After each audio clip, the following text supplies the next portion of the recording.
Hi all. पहले sessions में हमने जाना कि डेटा क्या होता है, इंफॉर्मेशन क्या होता है और डेटा को स्टोर करने के लिए हमको एक बेस की जरूरत पड़ती है जिसे कहते हैं डेटाबेस। और उस डेटाबेस को मैनेज करने के लिए एक डेटाबेस मैनेजमेंट सिस्टम जो कि एक सॉफ्टवेयर टूल है। लेकिन अब ये RDBMS क्या है? RDBMS relational database management system. Relational database management system एक टाइप का डेटाबेस मैनेजमेंट सिस्टम है जो कि एक सॉफ्टवेयर टूल है।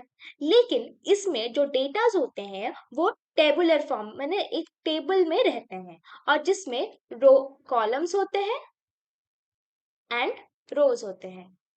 और इस इन कॉलम एंड रोज में एक रिलेशनशिप मेंटेन होता है जिसके कारण उसको कहते हैं रिलेशनल डेटाबेस मैनेजमेंट सिस्टम। ये एक ऐसा मैनेजमेंट सिस्टम है डेटाबेस का जो कि डेटास को एक टेबल में रखता है और इस टेबल से हम डेटास को एक्सेस कर पाते हैं, मतलब इजीली फेच कर पाते हैं, इजीली हमारे डेटास को अपडेट कर पाते हैं, इजीली डेटा को डिलीट कर पाते हैं, इजीली डेटा को मैनिपुलेट भी कर पाते हैं।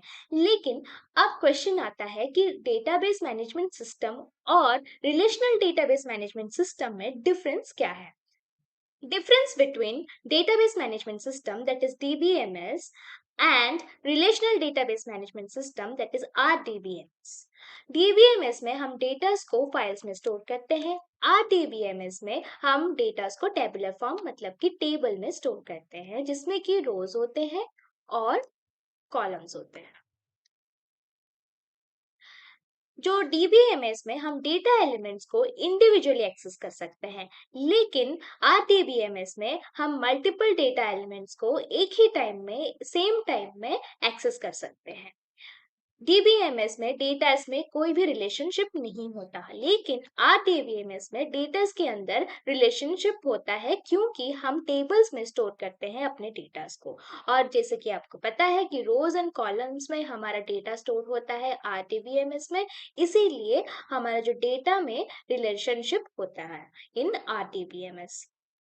नेक्स्ट सेशन में हम जानेंगे कि एसक्यूएल क्या होता है। Thank you.